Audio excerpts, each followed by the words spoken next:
show at FabFitFun, we actually bought a Super Bowl ad. By the time the Super Bowl comes around, like, it's already, money's out the door. You're already just like, oh gosh, I hope this it works, right? Welcome to the Evolve Voices podcast, a platform to hear the fascinating stories behind the people that power global commerce. I'm Edilsa, a brand advisor, and your US host of Evolve Voices. Today's story is one of bold pivots. Leslie Emmons Burthey's journey took her from the stability of investment banking into the shifting world of marketing. As a woman in traditionally male-dominated spaces, she's built a career on challenging the status quo. We talk about navigating those career transitions, building deeper customer connections outside the quote-unquote ivory tower, and leading with data where intuition rules. In this episode, she also offers insights on marketing myths, running budgets, and how AI is transforming the future of commerce. Leslie's story reminds us what happens when you have the confidence and audacity to know you belong. We're freaking birds of a feather. Leslie, she also went to Wharton a few years behind me, woman of color in marketing. And I was just like, how do we not know each other? This is like the wildest. It always surprises me about how the industry is small, but it also is so big. Sure. So I'm just so excited to have made this connection and can't wait for us to develop over time with it now. I totally agree. And you did it. You did that journey that you wanted to do. And you are that managing director in investment banking that people look up to now. You're a marketing executive. You're a board advisor. You're all the things. And I look at the massive responsibility you had at a place like FabFitFun. You were managing $100 million P&L, overseeing a 45-person team. That's a huge responsibility. And I always think about it, for all of us, it hits at different times. Like, when did you feel the weight of that budget, that team size? Great question. Mm-hmm. It was very fluid. Yeah. Yeah, it was a crazy time to be in the digital advertising space. Mm-hmm. So I definitely felt the weight of it, because no matter what the size of the budget is, I feel the weight of it. I treat the money like it's my own. Yeah. You're actually taking me back to my first ever marketing job, where I always remember the day when I put up my first ever Facebook ad. And it was just me. And I asked my boss, I said, I need your credit card. And I set that campaign live, and I said, okay, start. And I was spending $50. We decided we'll spend $50 a day. And it was terrifying. So I feel like that was huge for me. It's like, oh my gosh, because there's like 8 or 10 of us in a room, smaller than probably the room I'm in right now, with a TV on the wall that, basically showed each checkout. It's like, there's your performance right on the wall for the entire company to see. And that's what it feels like, or that's what it is when you are in marketing and in a growth role, where you are spending resources that can be allocated elsewhere. So, you know what, FabFitFun, that was such a great experience for me. And I was lucky enough to have a boss who really believed in me. I really respected him. And so he had a kind of a marketing angle. I thought he was brilliant and wonderful. And so I respected his point of view, and he had strong points of view. But he trusted me to be a fiduciary of those funds. And I took a very measured approach, right? When you are in performance marketing, it's, very much day to day, you see how you're doing. So you can kind of calibrate from there. And right, I was able to grow that budget because we were doing really well, and we were hitting our targets and hitting our KPIs. So yeah, it was kind of, you don't spend a lot of time thinking about, the size of the budget, because it could be 100,000, 1 million, 20 million, 100 million, right? Like, it's still gonna, right? It's still impactful for like the size of that company, and you can still, make or break the company in that way. And so, it sort of grew organically. And then I hired really great people around me who I trusted, who, quite frankly, eventually were much smarter than I was. I That's love that. sort of my That's the highest motto. compliment to you. Yeah. Yeah, I'm probably one of the proudest things one of the things that I was most proud of when I left there was the team that I had built. And that was actually a big part of me making the jump to the next thing, because I kind of looked around and I was so proud of the work that we had done together. And I looked honestly above me, around me, and then below me at the team I built. I said, they got this. I can feel confident walking away and feeling like I'm leaving them in really good hands and going on to my next adventure. Yeah. I feel like I love that comparison because it does. I still remember that first spend a budget that you have at any point in time and what it feels. And it does feel the same. In a way though, like I'm thinking of when people buy Super Bowl ads or any, like there is a time that you hit the go button on the biggest campaign that you've had. Was that FabFitFun TV? Was like, what was it that for you that you're just like, okay, I'm going to allocate I'm gonna believe in this. Well, funny that you say Super Bowl ad. So at FabFitFun, we actually bought a Super Bowl ad. Okay. And so, yeah, lots of discussion went into that. Are we ready? What do we want from this? Making sure that, our systems, the team, everybody's, ready in the war room for when that hits. And so, I'd say pulling the trigger on that was big, for something like that. By the time the Super Bowl comes around, like it's already, money's out the door. You're already just like, oh gosh, I hope this it works, right? So it's a different kind of stress, but making the decision to spend on that was a big one, and probably one of the biggest, single amounts of like, cash. Here we go, like one and done, right? Like, yeah, you sign IOs that are for big sums of money, but you're spending it over time and you work in, different milestones. Like, okay, hey, if this is not working out, like I agree to spend this much, but if I'm not hitting, this KPI, I'm going to need to scale back, right? And so you build all that in for a big amount of spend, whether it would be a big event or, a Super Bowl ad. You don't get that luxury, right? It's kind of one and done. And so that was really great. But I think that the way to do that is, again, communication, making sure that we're all locked arms. It was not me making the decision on my own, right? Yeah. I was a big part of the decision and had to have the confidence to bring that opportunity to the table. But, you need executive, I needed the CEOs on board. I needed finance on board. We needed everyone, operations, everyone. This is what we're doing. This is what, we expect the outcome to be. And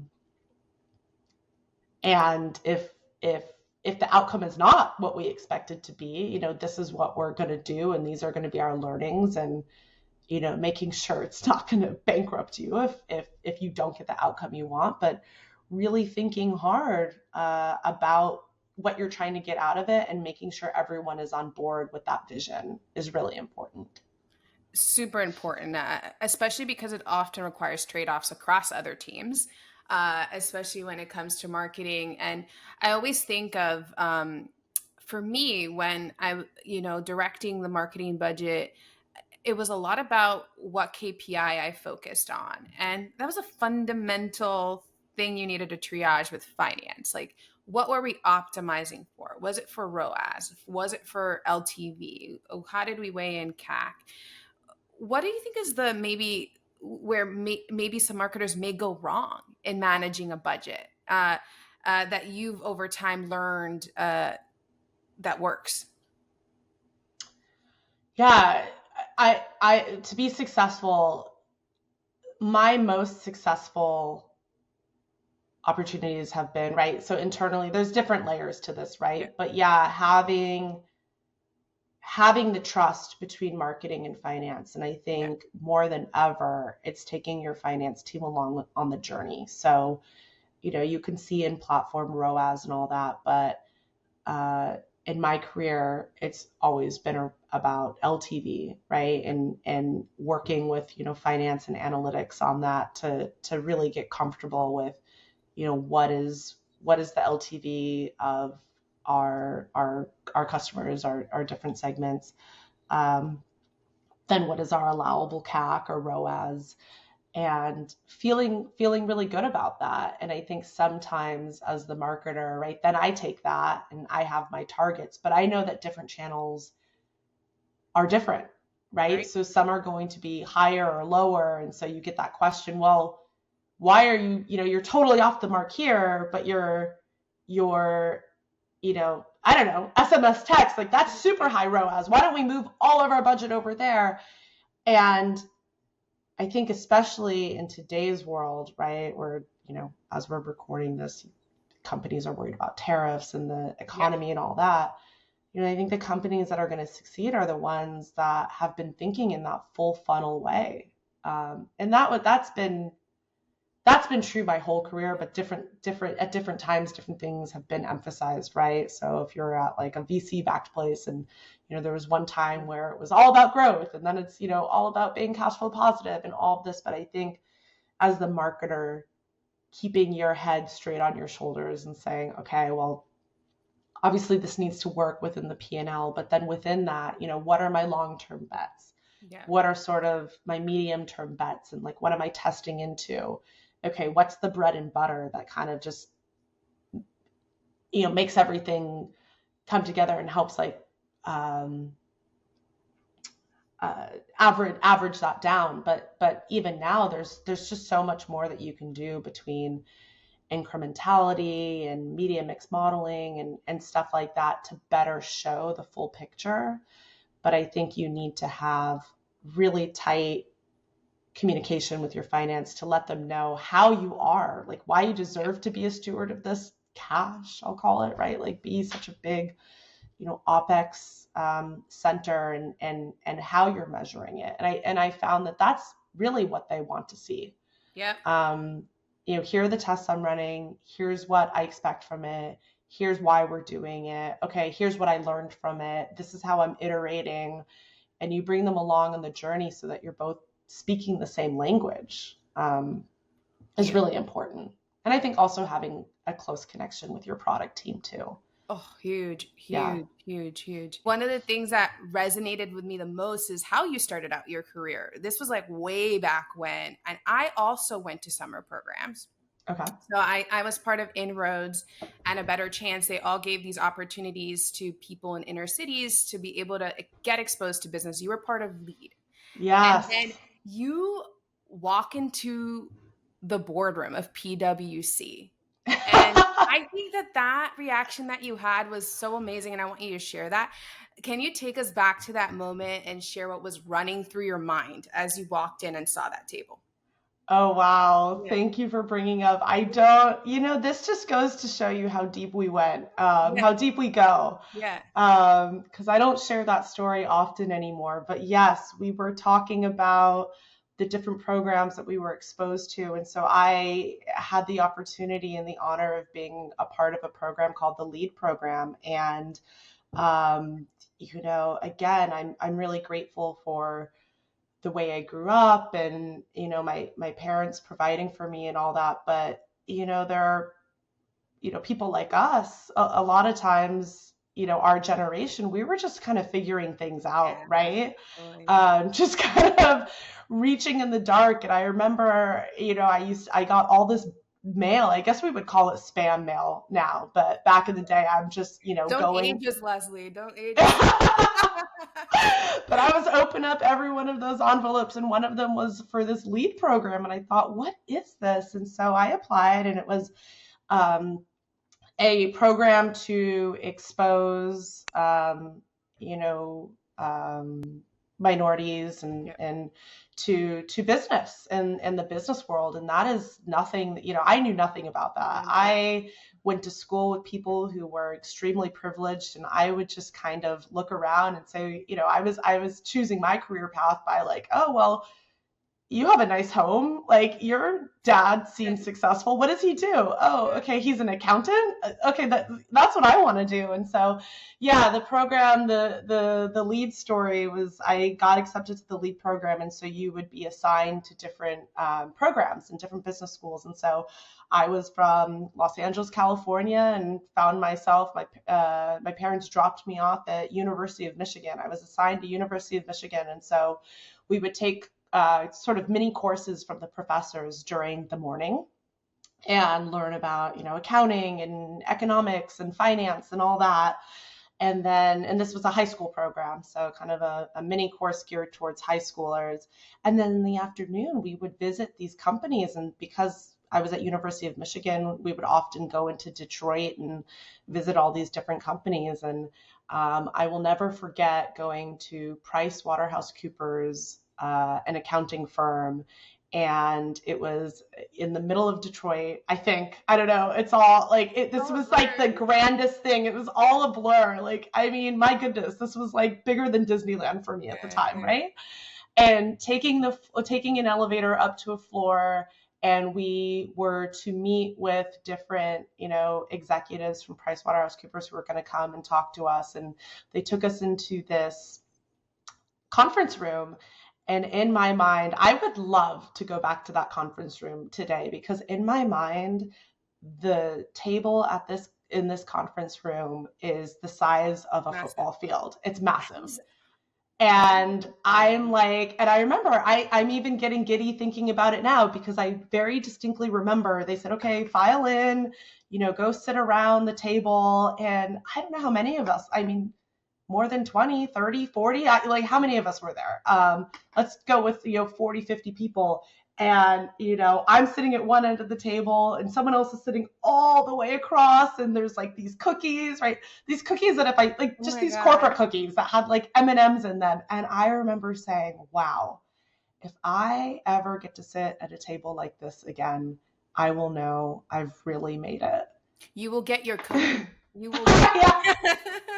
I want my M&M cookie at that conference table, and I will know that I've made it. But that was just a really magical experience, which sort of seems funny now, but I ended up writing my, Wharton undergrad essay, which, oh my gosh, if my kid wrote an essay like this now, it's just so competitive. I'd cringe. Like, you can't apply to school with that. But the title of my essay was PricewaterhouseCoopers, and I talked about sitting at that conference table and how I wanted to go into business. And maybe I wanted to be an accountant. Who knows? I got to look up that essay. I remember for me, it was, so I was in one of these programs, and for me, it was walking on the trading floor. So, you're just seeing so much action. And I was like, I've never seen this much action anywhere. Like, I want to be in the middle of it. I want to be, and at that point in time, it was also, I don't know if you saw this at PwC, but I didn't see any women on the floor. And I was like, I want to be the woman that comes on this floor, So that was really tantalizing. But was it there that you realized that, okay, this is it, this is what I'm going to chase? Or was it like the spark, but something else sealed it for you? It's a great question. I think that's what sealed it for me then. And I remember that program, and I still give to the program, and it's so, wonky in 2025. So much is changing, but I just remember programs like that and how beneficial they were for people like me. Yeah. And it really did light a spark under me, because I was in high school. That was, between junior and senior year. And I was a good student, right? But little things that kind of break my heart, where you can miss those opportunities in life. So for example, I remember at the end of junior year, you're taking me way back. Yeah. At the end of junior year, I loved math. And there was an opportunity to take a placement test to get into the AP calculus class. And I saw everybody going in there, and these were all my friends, right? We were all friendly. I would say, it was a small group, so it wasn't like popular versus not or anything, but I just thought like the type of people going into that placement test were not people who looked like me. Mm-hmm. And, that wasn't my brand. That wasn't my reputation. And I was like, I can't compete. Like I don't even want to say nerds or dorks because I'm very much a nerd. Like I own it. It's great. Like, aren't we all, right? I hope, but I thought I was intimidated. All to say I was too intimidated to take the placement test. And so I did it. But I remember I even have their faces in my mind going in there. And after that experience in that summer program, I came back and I don't know how I did it. I just demanded to be put in that class. I'm just like, okay, am I where I am today because I took AP, calculus, AB, like maybe not. But maybe, I don't know. But I just came back with a fire lit under me and I said, these are the classes I need to be in. I want to be in this AP class and this honors class and this, that, and the other. And, some of which I was already in, but I said, this is what I need to do because I guess probably Google. I went on the internet, AOL'd. I don't know what it was, my dial-up internet. And I said, what's the best business school? And I heard of, I had heard of Wharton, and there was a friend in the year above me who had gotten into Wharton, and I had never heard of Wharton, but I remember everybody freaking out when this guy got in. Like, oh my gosh, he got into Wharton. So I thought, well, what's this Wharton thing? Yeah. And so I said, I'm going to apply early decision to Wharton. And I read that to go to Wharton, you need to be in these sorts of classes. And I went, and I remember the dean said, the dean of students said, nope, you're not in that class. You didn't take the placement.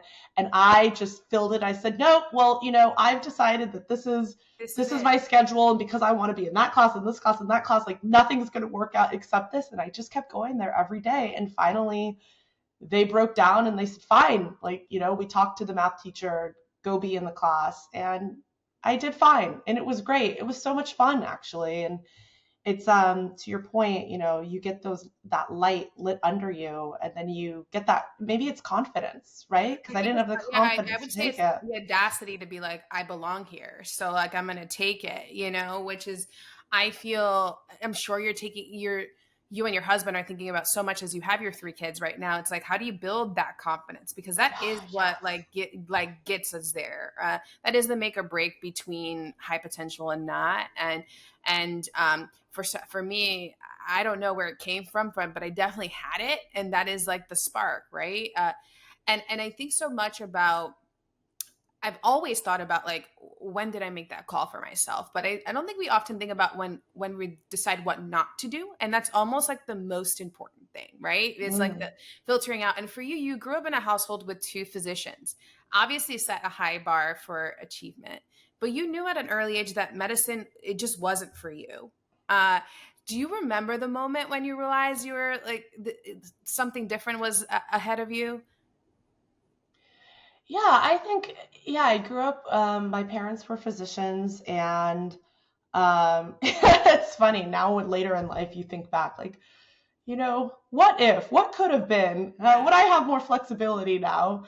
My best friend, she's a dermatologist, and I was like with her when she was going through, placement and med school and all this. And I remember after she got in, I felt FOMO. I thought, should I have done this too? But or like, what if I wasn't so squirmish when I looked at blood? But, science just wasn't my thing. Yeah. It was more math. And and not that those things are mutually exclusive. I'm sure, physicians use math all the time. Okay. And scientists can, go into business and be very successful. But for me, honestly, I think it was just relationships have really been strong. And I think just that's still something that's still really core to me. And I think back then, the foundation of it was just kind of looking at my surroundings. Like, I kind of joked before, but it's a true story. Just kind of, again, looking at other, like my class, or looking at my friends who I went to school with, and having my my perception of their family and what I thought. And by the way, now that I am where I am, you realize like a lot of times it's perception. Like, I'm sure a lot of their lives weren't perfect. And I've had the opportunity to go back and have some in-depth conversations with a lot of those people. So all to say, things aren't always what they appear to seem. But for me at that time, I looked over here and I looked over there. I said, your life seems kind of perfect. You seem to get everything you want. Your family has the big house and the nice cars. What can I do? And, trying to emulate that. And I think that's where it kind of started. And then I had the opportunity to, I've had some good mentors in my life as well. And people who have, sort of showed me the ropes and helped me find my way. And so I didn't think about this till just now too, but my first internship before also being on a trading floor myself was actually with one of my best friend from high school's, her neighbors. And the neighbor, he had a marketing firm. And so her mom said, oh, why don't you go talk to Jeff and, see if he'll give you an internship. And he kind of took me under the wing, and it was my first real job. And it was great. And I was so grateful for Jeff. And it's so funny because I never thought that I would go back to marketing. I was kind of on that finance path at the time, because again, at the time at Wharton, it's all anybody ever talks about. So I thought that's what I need to do. That's what we do. And it was a real full circle moment for me to go back and say, now I do every day. And actually, as I sit here today, 20 years later, think back to conversations that Jeff and I had back then that kind of still resonate with me. It's so many people, the buzzword is ikigai now, finding your purpose. And like, I think a lot of what you're saying is like, hey, I was taking cues from what I was good at, from, where the money was made.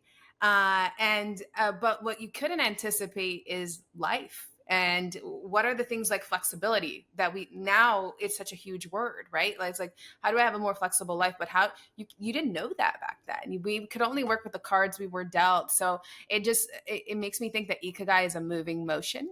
It's not just, you find it over time. And it's beautiful that we can reinvent ourselves so many times as we learn that. Yeah. How did you tell your parents that you were not going to follow medicine? Was that ever a thing, or were they super accepting? They were super accepting and very supportive. They were on the journey with me.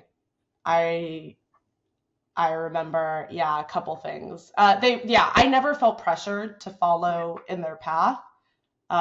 As a parent now, I'm like, oh, maybe I should have been more pressured, but no, they were always really supportive.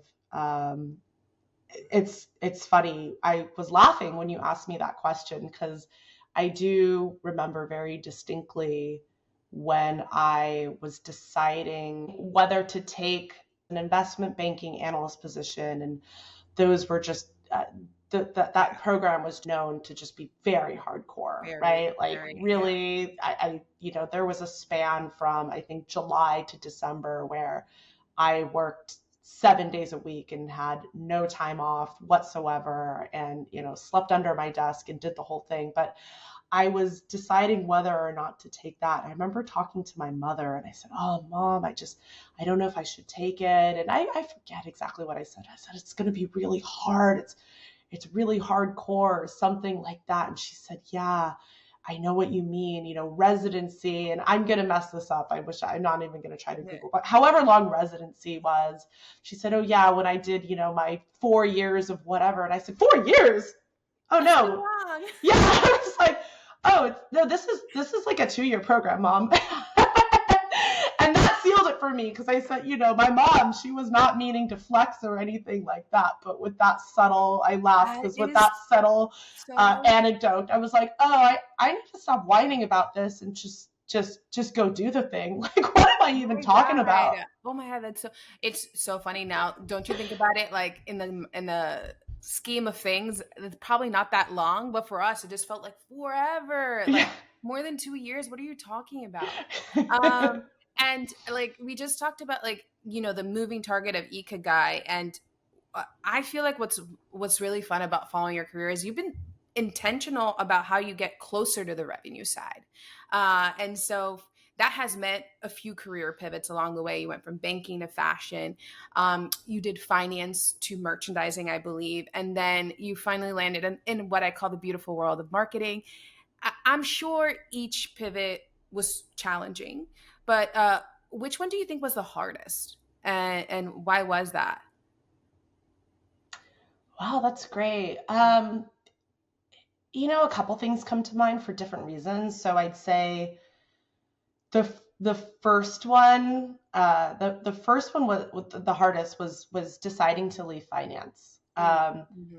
I'm so grateful for the analyst program that I did. I can't say enough for just a really solid post undergrad experience. And I think you can get that at a lot of different places now, right? Yeah. So, at the time for me, it was investment banking. I had friends who are and were consultants. I think now a lot of the tech companies hire a lot. And I just think you learn so much. And I think of everything that I did back then. And, am I using discounted cash flow analyses anymore?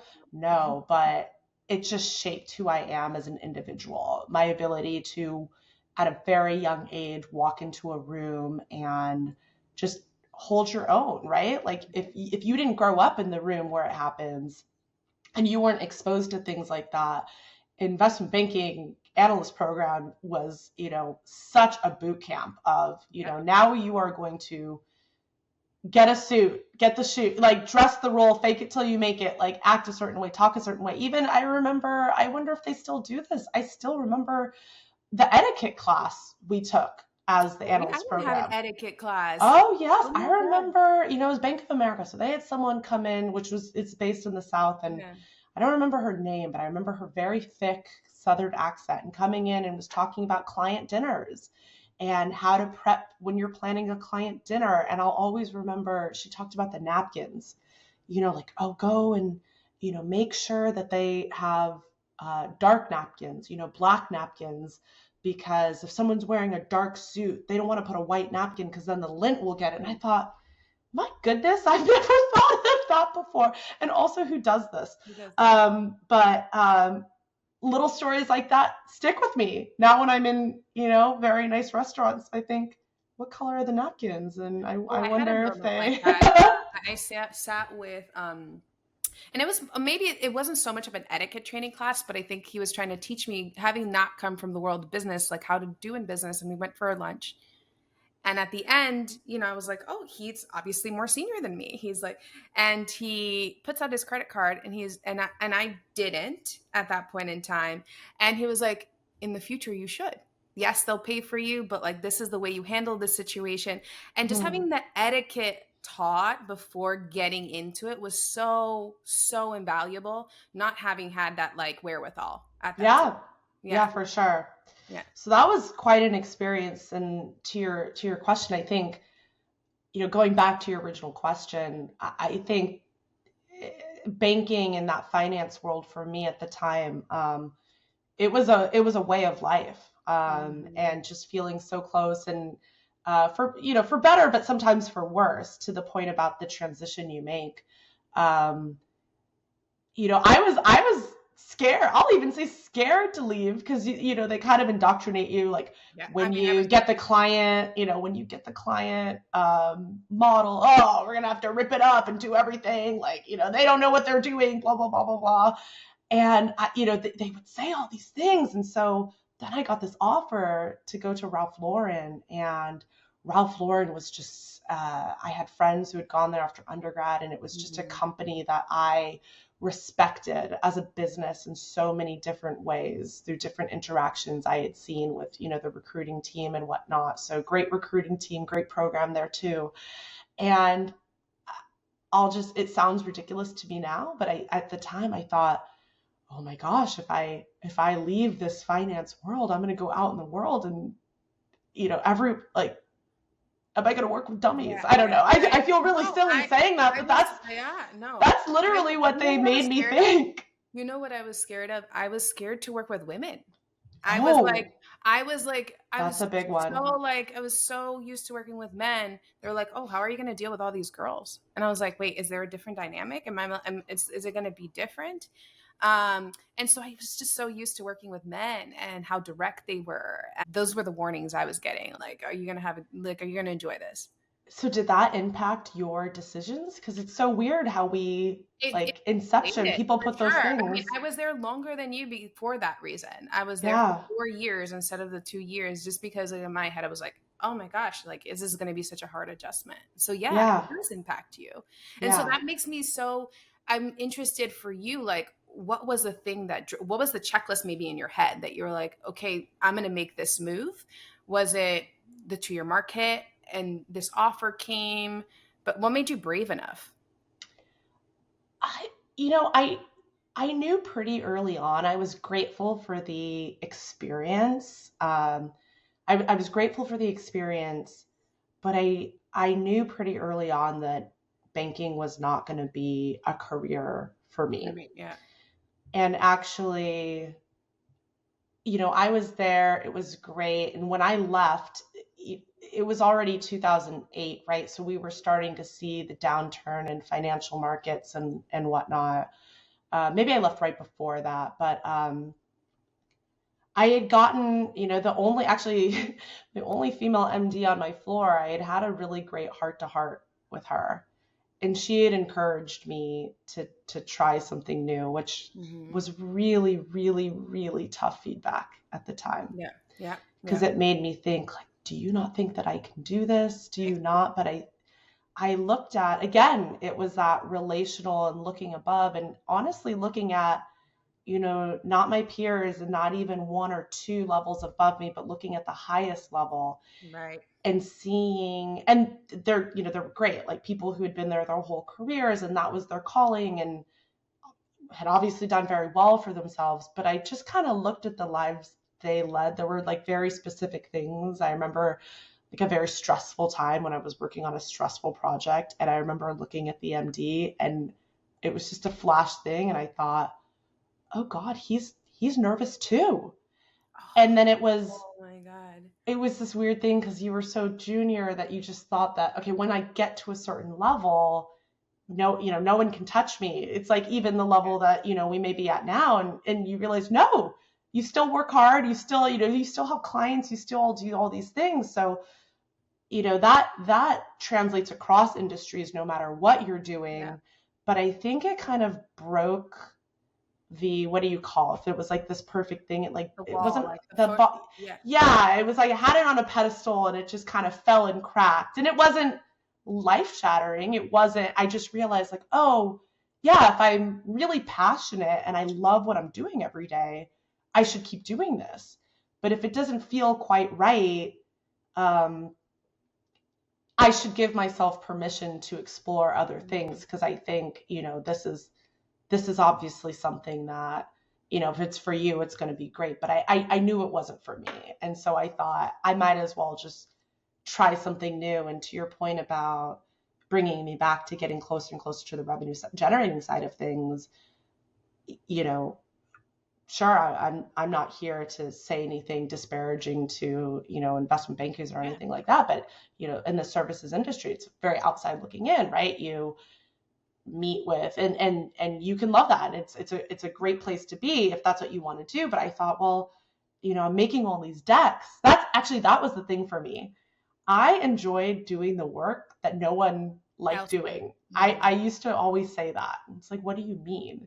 And it's like everyone's like, making all these financial models and doing this, and there was like the Excel financial part of it, which I could do, and like that was all fine and well. And then there was the PowerPoint side of it. And this isn't like a, right brain, left brain type of thing, but it was the type of work that went into it. So, you know, like, what are commodity prices? I was in the industrials group. So, in this particular commodities, like pulling the chart that shows the commodity prices and what's going to affect this industry or this company over the next couple of years. Like, it was not exciting work, and no one liked doing that part of it. But I didn't mind it because I liked reading about a company, like their 10Q, their 10K. what makes them tick? How do they, like, what are their sources of revenue? What are the macroeconomic forces that are going to affect this company over the next coming years? And I actually enjoyed that part of it. So it was almost like that kind of weird thing, noticing, like, when you look around, right, which one of these is not like the other? Like, obviously we could make a joke about that in terms of being like a Black woman there. But what I mean by that is, I like doing this, like, other part of it. Like, I don't get my kicks from, like, where everybody else gets their kicks in this thing. So, like, maybe there's something else that I should just kind of double click into. And from going to Ralph Lauren, finance was my foot in the door there. Yeah. But I love the idea of being in industry and, being at a company and helping that company grow and succeed. And then from there it was, okay, well, I'm in finance, and that made a lot of sense coming from investment banking. But then being in the room where the merchandisers and planners and operations folks are making the decisions of what goes in the store, and sales decisions, then it's like I wanted to jump over there. And that led to, like, the series of moves to where I am now, where it's very much in a, I drive revenue. That's what I do. I vibe with this because it's number one for me, how much you love customers. It is just your DNA. And you talk so much about the community forums at FabFitFun. Just that was something that you did in your first week. You were just diving in to learn more. Is there one particular piece of feedback or story that stands out to you? And how did you connect it to marketing? Yeah, people and connections and relationships are core to me. And professionally, I think that's transferred to, how I connect with people. I've always wanted to know why he or she buys this or that. And it's always been rooted in an inherent curiosity. I've always said that. Even honestly, the place where this manifested the most in my career actually is an experience that I don't talk about that often, but right after business school, I worked at Christian Dior, actually. Yeah. And it was a program that is more popular in Europe, not so much in the US, but they were recruiting MBAs to work actually in the stores. And I was super excited to do that because, again, having learned from this helping hands idea, I always thought, how can you sit in the ivory tower of corporate and pretend to know your customer and who you're selling to if you've never actually worked on a sales floor and you haven't actually talked to them and you don't know what's important to them and what drives them? So I just think that's so important. So whether I've actually physically done it, I've physically worked in stores in my career, on up to, thinking, okay, in today's world, how can I digitally connect? How can I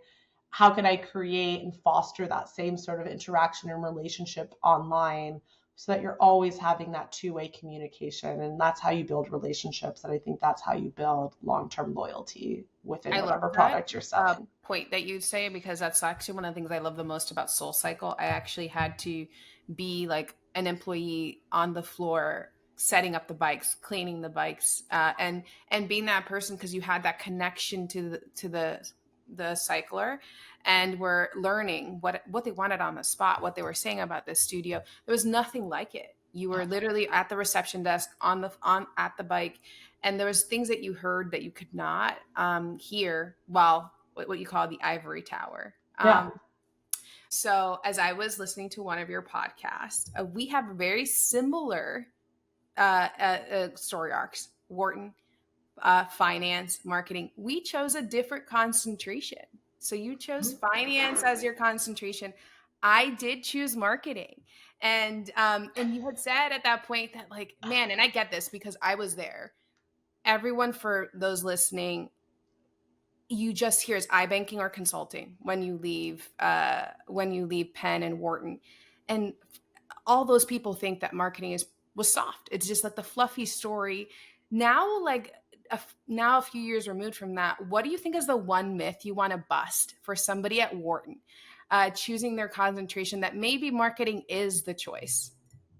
Yes. Oh, that's great. I think you're quoting me when I said I took the one marketing class and I thought, oh, marketing's so fluffy. I don't want to do this. So it's tickles me pink that I am now in marketing, and I can tell you there is nothing soft about marketing. Nope. I am, and it's been great to see the evolution over time and going back to how important brand and I do, brand and storytelling, it is so important. So important. But even within those, whether you want to talk about like, I call it big B brand, like what you stand for and your mission, your vision, your values and all that, and how you show up, or small B brand, which is, if you want to talk from a channel perspective, I always take an analytical approach to it. Okay. I am in numbers all day long. And now you said speak to those Wharton people. So I'm just, I'm going to talk sexy, things are getting sexier than ever because it was always about A/B testing. And even when I was, buying billboards, okay, well, how are you going to choose where to put those billboards, right? Like what sort of analysis and what are the numbers I need to look at to figure out what the good geographic locations are, right? So it'd be somewhere where we're like growing kind of steadily, right? So you could see those pops that you're hoping for, and looking and running that analysis. And so, or how does your Google brand search change when you go into a market, right? So it's always for me been a very data-driven approach, even to traditionally, what people might think or assume can't be data-driven. But now with, attribution and AI and, having to think about like make even more optimizations. Now I'm going on a tangent about, how you show up in this AI-driven world. Like the marketing atmosphere or the marketing ecosystem is being turned on its head. But, before we go there, just, figuring out that marketing quote that everyone likes to talk about. Like I know 50% of my spend is working, but I don't know which 50%. Everyone likes to quote that. I can't believe I just did that. But figuring out, what mix works is just a really fascinating science. I mean, that's what it is. It's data science. It's working with PhDs and really, really smart people to create robust models that will help you figure out what hopefully 100% of your marketing is working. And it's never been, I think it's the most exciting time to be in marketing. And so I would say I'm a myth buster in terms of marketing is soft. Yes. I always say like marketing, LTV is a version of DCF. So I'm constantly on, you get to consult, you get to bank, but while being closer to the customer. I think it's the best of all worlds on a daily basis. I feel like you have been at the like intersection of all the fun things that people talk about. You've been at subscription, which is being talked about a lot. You've been in creator marketplaces. You've been in touching AI. Which of the three do you think is, the bigger bet going through? I think a lot of people, I don't know if you saw the Black Mirror episode where health is on subscription model. And there's this fear that, subscription is going to take over the world and we're not going to own anything. Everything's going to be rented. But yeah, like, what do you think is the biggest trend of those three? Is it marketplaces? Is it subscription? Is it AI? I think I have to go with AI. I think they're all very important. Yeah. But AI, because we don't even, we are just the tippiest tip of the iceberg on how that's going to transform our lives, I think, from a consumer standpoint, but also from a business standpoint, and how we use that technology to optimize everything we're doing and do way more than we could have before. So yeah, as you advise and work with clients and brands, where do you get them to start with AI? What is your approach right now to helping people understand its value and activating it?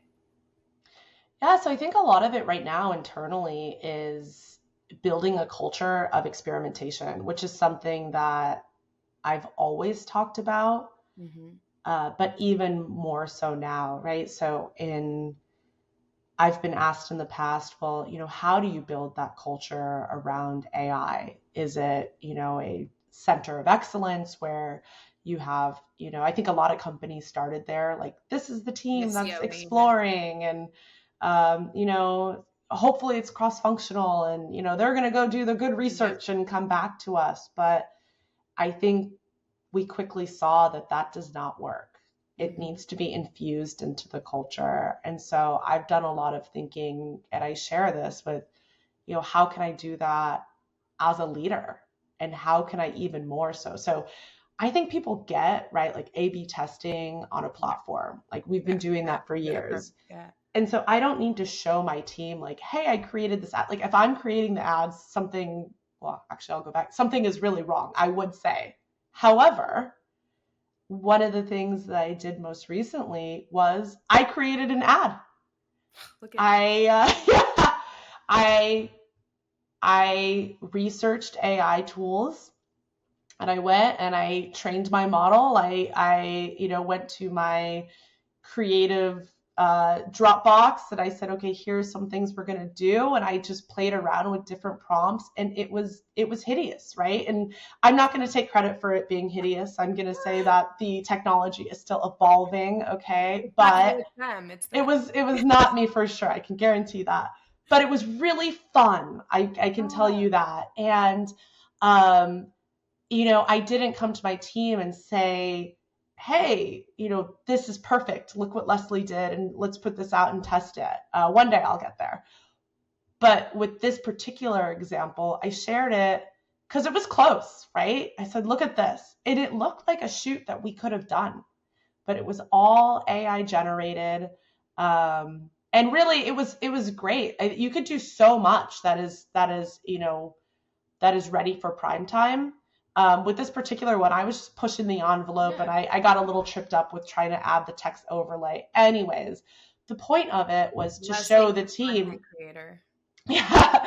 The point was to show like, hey, this is what I did. Here are the tools I used. This was my output. Like, this is not ready, but like, hey, why don't you try this? Or what have you guys used? And really doing that. Because I think, 18 months ago, it was, hey, what are you doing? You had to be prepared because boards, were already asking the questions. What are you doing with AI? And so you obviously couldn't say nothing. Like that would not be smart.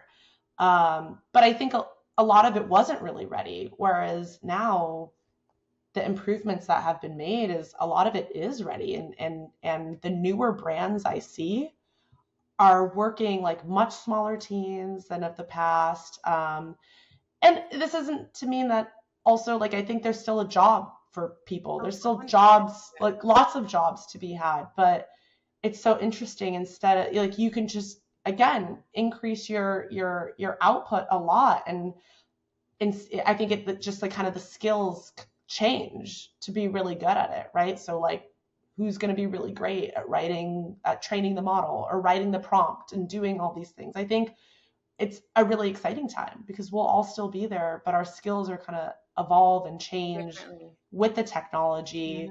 And we're just going to be able to do so much more than we ever imagined. And I think that's a really exciting thing. And so to show the team that at all levels and allow for that experimentation, allow for that failure.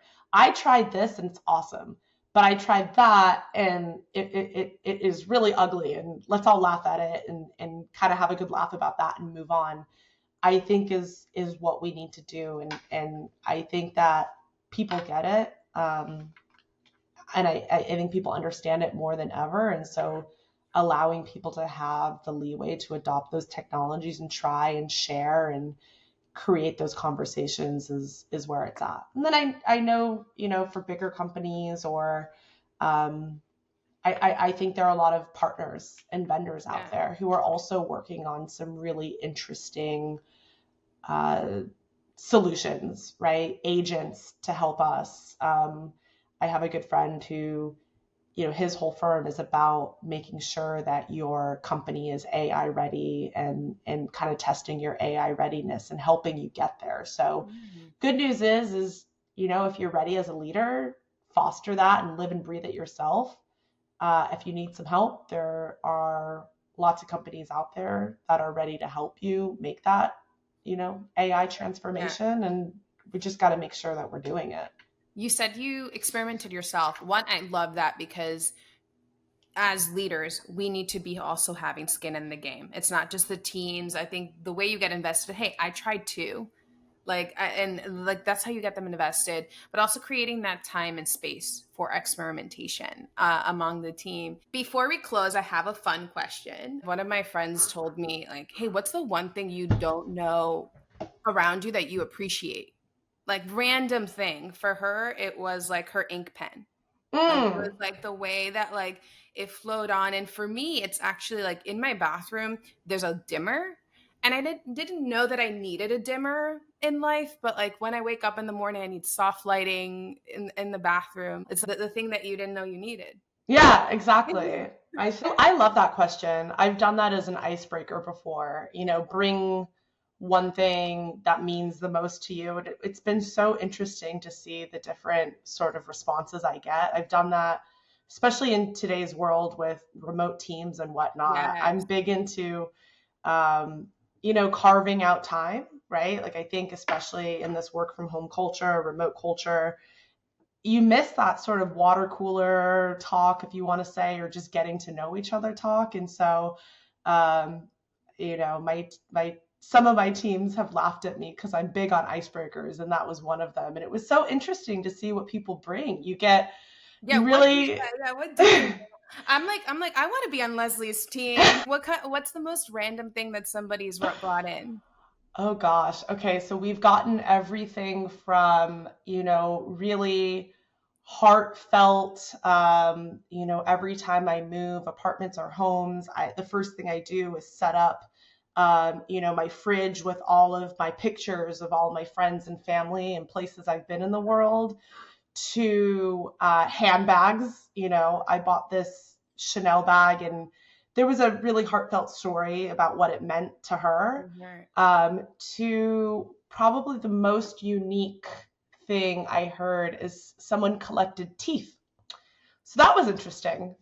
Okay, well, hold on.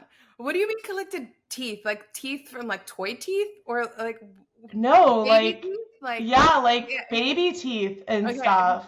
Like, actually, it's so funny you went, because it's so quirky. When I first heard that, like, this person's on my team, I'm like, whoa, I didn't know that about you. I've never heard that, and it's so interesting, right? The context, right? If you heard that alone, what would you think? But if it's like this team member who I adore and all this, and it's just another layer of them. But then my middle guy lost a tooth yesterday. And so now I will forever think of this person who was once on my team every time one of my kids loses a tooth. Because I'm like, oh. I love how you responded to that, Leslie, because as I was reading about you, like one of the things I saw was your friends all call you this kind person.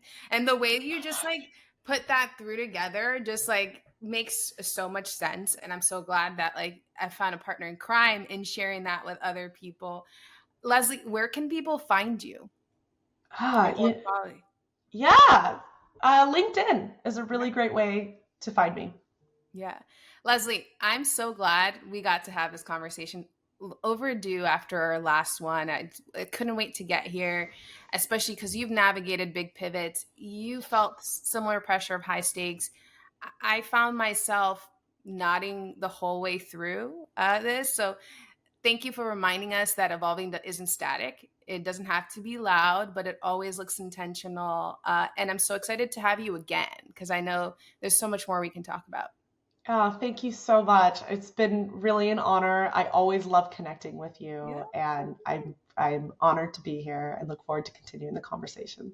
Now make sure you subscribe to Evolve Voices, this leading and incredible project where our ambassadors are interviewing amazing professionals from all over the world so they can share their perspective and benefit you with their perspective, their knowledge, and you can understand what's happening in the different markets.